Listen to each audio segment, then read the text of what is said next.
Before we start, I'd like to survey the room. Who among you guys have had pain reaching overhead? Obviously, most of you guys, right? How about reaching behind? Okay. How about for the ladies having trouble with strapping your bra on? Okay, some issues with that. How many people here are now having difficulty sleeping? It's crazy. How many people are sleeping in a recliner?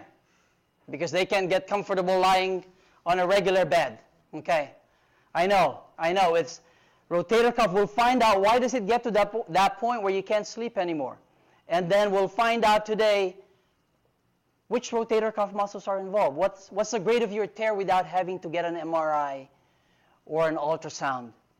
We'll find those out. And can your rotator cuff issue, your shoulder pain issue, be healed naturally without having to rely on medications, injections, or surgery?